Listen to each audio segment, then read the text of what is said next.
Hello and welcome to the Enterprise Talk Conversation Series, a peer knowledge resource by the CXOs for the CXOs. Now to our host, Kanika Goswami. Hi, we welcome you to our podcast On Stage with Enterprise Thought Leaders. My name is Kanika Goswami and I'm the managing editor of On Media's 6 B2B enterprise technology platforms. We have engaging conversations with global thought leaders and industry experts, reaching over 1.3 million business leaders worldwide. Today, we'll be speaking with Saugat Sindhu. He's a senior partner, global head, strategy and risk practice, cybersecurity and risk services at Wipro. He leads a team of diverse professionals, providing clients with business advisory, security, and privacy enablement services. Saugat, I will not keep on talking about you. I want you to introduce yourself to our audiences. Yeah, thanks, Kanika. I'll keep it short and simple.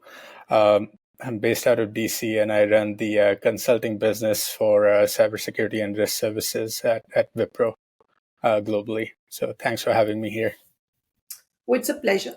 I just also wanted to add prior to joining Wipro, Saugat was a director in KPMG's risks consulting practice, focused on cyber strategy and transformation, among other things. His major industry experience focus includes media, technology, and telecom.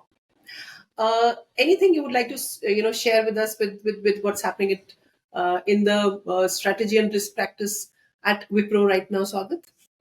Yeah, I would say, Kanika, that it's an interesting time to be a part of the strategy business within Wipro, with all the generative AI and all the capabilities around AI taking center stage. How our clients evolve, how we evolve our services to cater to these new capabilities. It's a very interesting time right now. So that's definitely in the forefront of us right now, and also things that our clients keep asking us. Oh, good to know. So, my first question to you would be: the strength of the cybersecurity posture of any organization is as much as its weakest link. Employees are the weakest link to every organization's cybersecurity posture. So, what are the strategies that CISOs can embrace to create cybersecurity awareness throughout the organization, throughout the employees of the organization? I must say, what do you think they should do to make sure that that doesn't slip up? Yeah, so this is an interesting question, right? Because typically we see that cybersecurity awareness is seen as a checkbox item where you do an annual training and that's about it. And there's not, a very heavy push from the leadership, so to speak, from the CXOs of the company and the board of directors, if you may want to say. So that needs to change, right? Board of directors and the CXO leadership needs to be engaged in any kind of awareness and training. And once employees see, their leadership being so engaged in all things cybersecurity, they are more vested, so to speak, in the trainings and in any kind of awareness. And secondly, I would say is to make the awareness exercise a bit more interactive. We see a lot of our clients participate in gamifications, cybersecurity games, trivia, quizzes, so on and so forth. So they are more involved in it. And you can make it scenario based so that someone learns, the negative effects of if something goes wrong, rather than just doing a quick quiz after sifting through a few slides. I think that's something we advise our clients on, and we should make sure that as an organization we put enough emphasis on awareness being a bit more interactive. What role does a CISO play in the boardroom, and how can CISOs communicate effectively and transparently with the board members to make them understand the cyber risks and the threats to their business? What is the kind of impact that a CISO can have on the board for making the right decisions for a better cybersecurity resilience? Yeah, I think the CISOs are very important members of the leadership team, and they need to be business enablers in the boardroom. Cybersecurity is not audit or internal audit. So there's a fine line of difference there. And as much as, CISO is seen someone of an enforcer, they need to be seen more as an enabler to the business. And, CISOs need to have a very direct, effective, and transparent communication with the board members when it comes to quantification of everything that they're doing. And when I say quantification, what I mean is quantification of risks to the organization. Some of the board members will be more closer to cybersecurity risks. Some of them may be closer to, reputational risk, financial risk, so on and so forth. But if a CISO is able to stitch that story together and quantify it for the audience of the board, I think that goes a long way. And I think that's what's needed because, in the situation in the market that we are in right now, with the threat landscape changing, with new capabilities coming into play, I think making sure that message is articulated well in the boardroom is very important. That is true. So, which is one of the reasons why maybe security practice heads and the CISOs need to have a seat on the board table, don't you think? They do, and we don't see it often. We do see it quite a bit in Fortune 100, Fortune 50 companies, and there's a new role that has been created in a lot of organizations, which you may have heard of, Chief Risk Officer, right? So there needs to be a bit of a marriage between the risk officer, the security officer, and the internal audit team, so to speak. Because if they all sing the same tunes, it has a better impact at the board level, right? And cyber risks are very tangible. There are impacts. You can have reputational damage, you can have regulatory fines, so on and so forth. And if you are able to quantify that in context of your business, that goes a long way. Correct. And when you say risk officer, there, of course, a part of their responsibilities is compliances as well. Correct. So it's really an all-encompassing kind of a role. So yes, of course. Yeah. So now we moved a bit to technologies. What is the role of artificial intelligence in cybersecurity to see? Does it help businesses to prevent cyber risk or expose them to, save them from being exposed to significant threats? And if it helps, how can businesses use AI to stay safe from significant bigger threats, which can impact the business quite a bit? If it is exposed, what are the best strategies to stay secure from the risks that is exposed by generative AI technology? So it's kind of a round, it's a kind of a loop. The same technology exposes the business, and then AI has to help probably to come back on track. So your comments on. Yeah, it's just like anything with technology, right? A few years ago, we were talking about cloud in a very similar vein. And now it's AI, right? So in terms of AI, you can obviously use it to strengthen defenses and shorten response times within our cyber processes because it has the ability to recognize patterns, make decisions based on existing data sets and past cyber events, and then, identify false positives and logs, which has been a problem for cyber professionals for quite some time. So it can be seen as something that complements and supplements your cybersecurity measures when you talk about detection, response, and remediation. And then, something that not a lot of people talk about as it relates to AI is around behavioral science, right? We just talked about cyber awareness a little bit.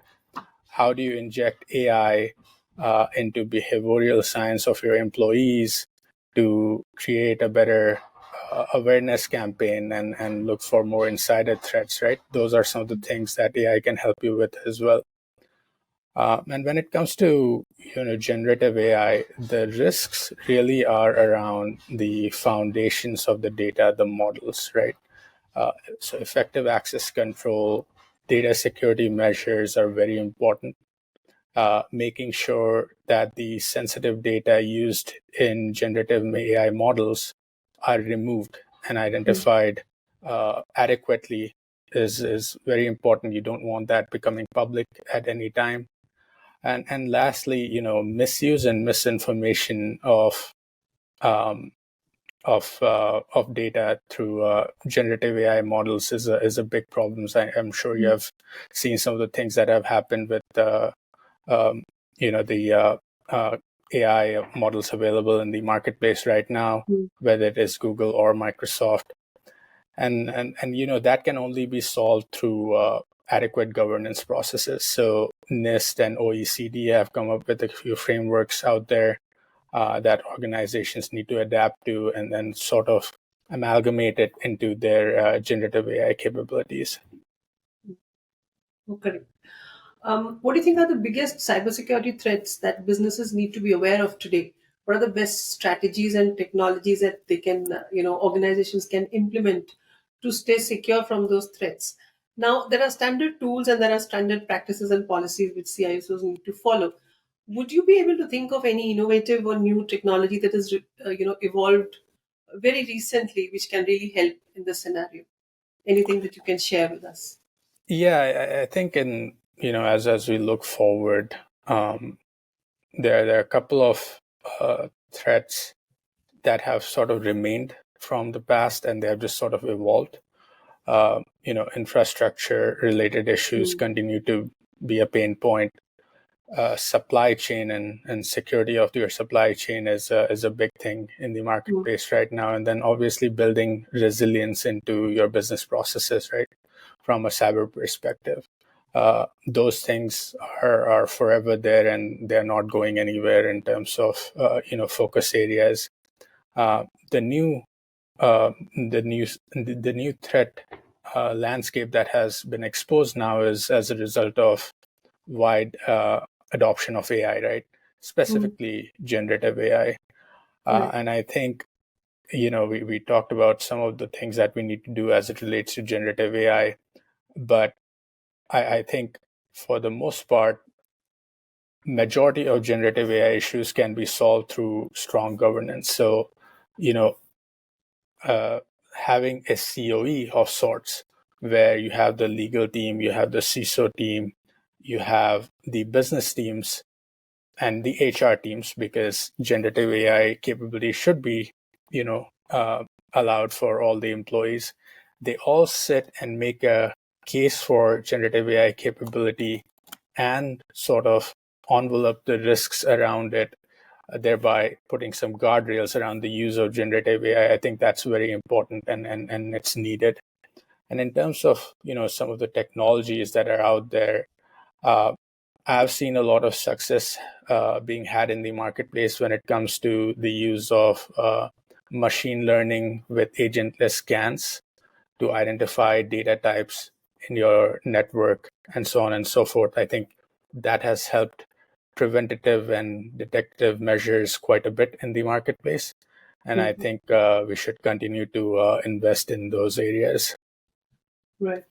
And now the cliched question: what do you see the cybersecurity landscape like in the next 5 to 7 years, which is like really, really, really long away from now? So, what do you think? How things are going to change? How is the landscape going to change? How are the companies going to be prepared for it? What are the technologists like yourselves and your organizations doing about it? You must certainly be having a plan in place for what's to come. There will be some kind of predictive abilities happening there, right? So would like to share some of them with us. Yeah, I think AI obviously takes center stage in everything in the next 5 to 7 years, and you have to think about it in terms of how that evolves from a process, people, and technology perspective, right? On one hand, the power of AI reduces a lot of the manual labor that was required to run cyber processes. On another hand, the exploits that can be had through some of the new AI technologies that puts companies at severe risk of misinformation and reputational damage, specifically in context of competition that companies are going through right now. So from that perspective, aligning or sort of creating your cyber program where each of your cyber capabilities, whether it is zero trust, whether it is your identity and access management, or your governance, risk, and compliance, all of those different capabilities that exist within a CISO's portfolio now need to account for AI and specifically generative AI, and how you can enhance your cyber posture through generative AI is a question that everyone will want answered in the next 5 to 7 years. And then Do you see? also, Please go on. Please. and also just making sure that the fundamentals of infrastructure security that's still maintained. Right. No, I was just a little curious. There has been a lot of conversations that have been around regulations for AI usage, compliances, and all of that, especially in the US market. What is your take on that? Do you think it's going to change anything? Do you think it's going to help? It will certainly help, and all of the regulations that are coming forward, I think they are looking at governance first. I mentioned OECD, I mentioned NIST. I don't think anyone wants to gate the capabilities of AI right now. They just want to govern it and sort of make sure that it is used for the right purposes. And I think that's where we will land. If you stifle the capabilities and the raw power of AI, you're not going to get the benefits that you want out of AI. So the best thing you can do is make sure that it is used in the right context and it is used on the right data, so that people don't misuse it. So I think that'll continue to be a thing. And then privacy is going to be a big thing as it relates to AI, because so much of data is involved, so much of personal information is involved, right? You think about it, we always talk about biases in the data models, right? Removing that bias, making sure that companies don't have any unfair advantage when it comes to marketing and trending of marketing data using AI. Those are the things that the regulators are going to work on and make sure that everything is sort of used within context of the business. One last thing, and it just struck me, so I thought I should ask you: would a good, strong governance, strong regulatory compliances in place also help to reduce the security risk of maybe a generative AI or any other type of AI that is being used? Would there be any Absolutely, right? So you always go from left to right. Like, you have the softer controls and then you have the harder controls. The softer controls are the governance. So if you are going to prevent people from doing bad things and you tell them that, hey, there are repercussions if you are going to do bad things, then the chances are that 80% of them will probably not attempt it. There will be 20% that will still attempt it. And that's where your harder controls come into play, right? Where you have your access controls, your data security controls, so on and so forth.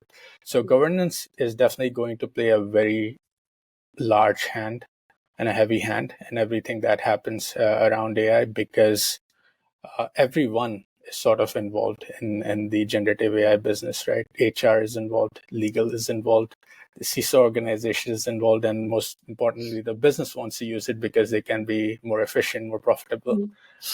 So yeah, I would say I definitely see it coming.